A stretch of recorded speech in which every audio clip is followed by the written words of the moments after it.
9:15 a.m. 21st March 2026 Saturday morning. పరిశుద్ధ గ్రంథం నుండి యెషయా గ్రంథం 62వ అధ్యాయం చదువుకుందాం.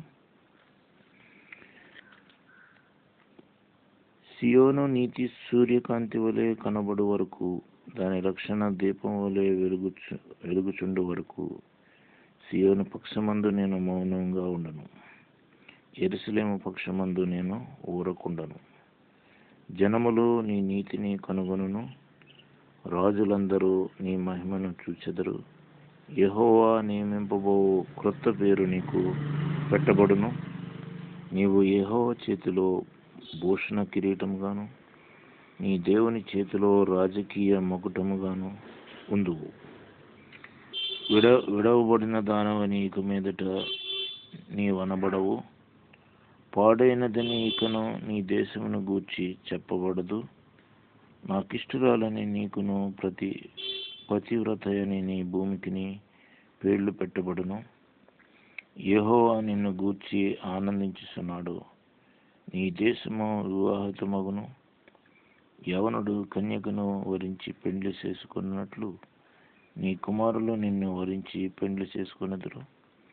పెండ్లి కుమారుడు పెండ్లి కూతురిని చూసి సంతోషించినట్లు నీ దేవుడు నిన్ను గూర్చి సంతోషించును. యెరూషలేమా, నీ ప్రాకారముల మీద నేను కావలి కాండ్లను ఉంచి ఉన్నాను. రేయైనా పగలైనా వారు మౌనముగా ఉండరు. యెహోవా జ్ఞాపకకర్తలారా, విశ్రమింపకుడి. ఆయన యెరూషలేమును స్థాపించే వరకు, లోకమంతటా దానికి ప్రసిద్ధి కలుగుజేయు వరకు ఆయనను విశ్రమింపనీయకుడి. తన దక్షిణహస్తము తోడనియో బాహుబలము తోడనియో యెహోవా ఎలాగన ప్రమాణం చేసెను.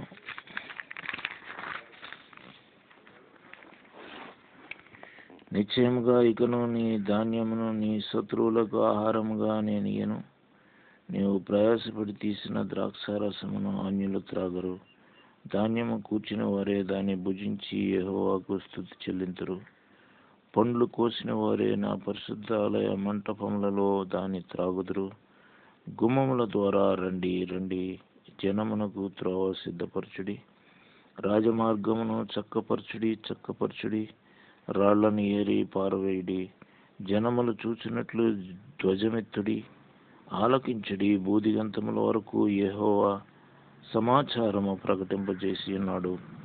ఇదిగో రక్షణ నీ యొద్దకు వచ్చుచున్నది. ఇదిగో ఆయన ఇచ్చు బహుమానము ఆయన యొద్దనే ఉన్నది. ఆయన ఇచ్చు జీతము ఆయన తీసుకుని వచ్చుచున్నాడని సియోను నివాసులకు తెలియజేయడి.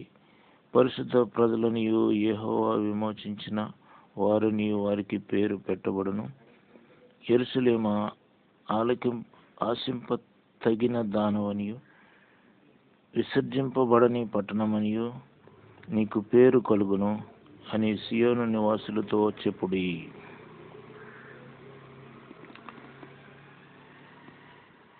ఇదిగో రక్షణ నీ యొద్దకు వచ్చుచున్నది. ఇదిగో ఆయన ఇచ్చు బహుమానము ఆయన యొద్దనే ఉన్నది. ఆయన ఇచ్చు జీతము ఆయన తీసుకుని వచ్చుచున్నాడని సియోను నివాసులకు తెలియజేయడి.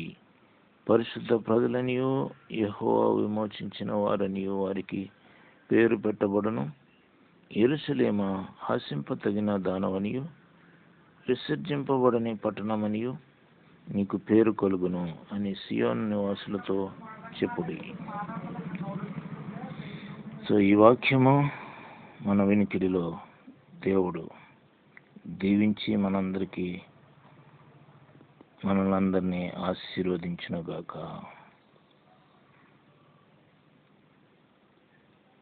ఈ ఉదయకాలాన ప్రభు ఈ వాక్యం ద్వారా నాతో మాట్లాడుచున్నారు. దేవుని దృష్టిలో యెరూషలేము ఆత్మీయంగాను, ఫిజికల్గాను, రాజకీయంగాను ఎంత ప్రాఫిటబుల్గా ఉండాలో అంత ప్రాఫిటబుల్గా దేవునికి ఇష్టమైన రీతిలో ఉండేటట్లుగా ఆయా పరిస్థితుల్ని దేవుడు మారుస్తున్నాడు. నిశ్చయముగా ఇకను నీ ధాన్యమును నీ శత్రువులకు ఆహారంగానే నెయ్యను. నీవు ప్రయాసపడి తీసిన ద్రాక్షారసమును అన్యులు త్రాగరు. ధాన్యము కూర్చిన వారే దాన్ని భుజించి యెహోవాకు స్తుతి చెల్లింతురు. పండ్లు కోసిన వారే నా పరిశుద్ధ ఆలయ మంటపములలో దాన్ని త్రాగుదురు. దీని అర్థం ఏంటంటే యెరూషలేము మీద ఇంకా యుద్ధాలు ఉండవు. శాంతి సమాధానంతో ప్రజలు దేవుడి కలుగు చేసిన దాన్ని అనుభవిస్తూ దేవుని సన్నిధిలో సంతోషిస్తూ ఉంటారు అన్నమాట. ఆయన రాకడ కోసం, ఆయన రెండవ రాకడ కోసం ఎదురు చూస్తూ ఉంటారు. నాకు అలాగ అర్థమైంది. మరి మీకు ఎలాగ అర్థమైందో మీరు కూడా ఈ అధ్యాయాన్ని చదువుకోండి, ధ్యానించుకోండి. ఏమన్నా డౌట్లు ఉంటే నోట్బుక్లో రాసుకోండి. మీకు తెలిసిన వారు, ఆత్మీయంగా బాగా బలంగా ఉన్నటువంటి వారు, పాస్టర్స్ కానీ కొంతమంది విశ్వాసులు, మీ దగ్గరలో ఉన్నటువంటి విశ్వాసులు, భక్తిగా ప్రభు వాక్యాన్ని తెలిసినటువంటి వారు, మంచిగా ఇంటర్ప్రిట్ చేయగలిగినటువంటి వారు ఎవరన్నా ఉంటే వారిని అడిగి మీ డౌట్లు క్లారిఫై చేసుకోండి. ఆత్మీయంగా దేవుడు మిమ్మల్ని మరింత బలపరుస్తూ పరలోక జ్ఞానం అందిస్తూ మిమ్మల్ని ఆత్మతో అభిషేకించి పరలోక జ్ఞానం ఇచ్చి అనేక మందికి ఆశీర్వాదకరంగాను, మొదట మీకు ఆశీర్వాదకరంగాను దేవుడు నిలబెట్టుకుంటాడు. మీ ద్వారా, మీ కుటుంబం ద్వారా మహిమ పొందుతాడు. సమస్త మహిమ ఘనత దేవునికే చెల్లునుగాక. ఆమేన్. ఈ వీడియోని మా యూట్యూబ్ ఛానల్లో వేస్తామండి. రాజబాబు మోసుగంటి ఛానల్ నేమో. మా ఛానల్ సబ్స్క్రైబ్ చేయండి, వీడియోస్ని లైక్ చేయండి, మంచి కామెంట్స్ రాయండి, మీ ఫ్రెండ్స్ అందరికీ చెప్పి మా ఛానల్ సబ్స్క్రైబ్ చేయించండి. ఆర్థికంగా మీరు ఏమన్నా డొనేషన్స్ రూపంలో సపోర్ట్ చేయాలనుకుంటే చేయొచ్చు. మేము ఇక్కడ ఒక చర్చ్ కట్టుకుంటున్నాం మా ఇంటి ముందు. ఉన్న ఇంటిని కూలగొట్టేసి, అంటే మా పక్కన నైబర్స్, శత్రువులు దీన్ని పక్క ప్లానింగ్ ప్రకారంగా కూలిపోయేలాగా డ్యామేజ్ చేశారు. ఇది కూలిపోతుంది. అందువల్ల ఇంకో 30 సంవత్సరాలు ఉండవలసిన ఇల్లుని కూల్చివేయక తప్పదు. ఈ ఇంటిని చర్చ్గా మారుస్తున్నాం. ఆర్థిక సహాయం మాకు చాలా అవసరం. ఎవరు చేశారు అనేది మాకు ముఖ్యం కాదు, కానీ ఎవరు చేసినా ఆర్థిక సహాయం మాకు అందుతుంది అనేది ముఖ్యం. కనుక మీకు ఏమన్నా దేవుని ప్రేమ ప్రేరేపణ బట్టి మా చర్చ్ కోసం డొనేట్ చేయాలనుకుంటే చేయొచ్చు. మా యూపీఐ ఐడి నెంబర్ చెప్తున్నాను, 9292201542 @Jio. ఇది యూపీఐ ఐడి. UPI number 42681968. మీరు యూపీఐ ఐడి ఇచ్చినా మాకు మీ డొనేషన్ అంతది మా అకౌంట్కి వస్తుంది.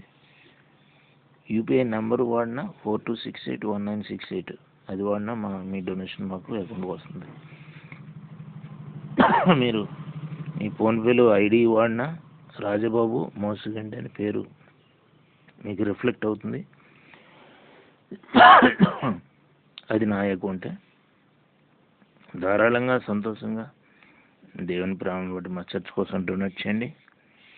మీకు చేసిన ప్రతి డొనేషన్ని మీ హృదయ ఆలోచనల్ని ఎరిగిన దేవుడు పరలోకం నుండి చూస్తున్నాడు కనుక ఆయన మిమ్మల్ని సమృద్ధిగా దీవిస్తాడు. ఎందుకంటే ఇది ప్రభు కార్యానికి మీరు సహాయం చేశారు. సో ఒక చర్చ్ అనేది ఒక వ్యక్తికి సంబంధించింది కాదు, నలుగురు ఆశీర్వదింపబడడానికి ఒక డెడికేటెడ్ ప్లేస్. ఆ ప్లేస్లోకి వచ్చి ఎవరెవరు ప్రభువుని ఆరాధిస్తారో వారందరూ కూడా ఆత్మీయంగా ఆశీర్వదింపబడతారు. కనుక మీరు దేవుని కార్యమునకు మీ యొక్క కష్టార్జితాన్ని సపోర్ట్ చేస్తున్నారు కనుక ఖచ్చితంగా దేవుడు మీకు వివిధ రకాలుగా మీ వనరులన్నింటినీ ఆశీర్వదించి మీకు అభివృద్ధి కలుగజేస్తాడు. ఆర్థిక అభివృద్ధి, ఆత్మీయ అభివృద్ధి, శాంతి సమాధానాలనిచ్చి దేవుని సన్నిధిని స్వతంత్రించుకునే కృపను మీకు విస్తరింపచేస్తాడు. Thank you. Praise the Lord. God bless you all.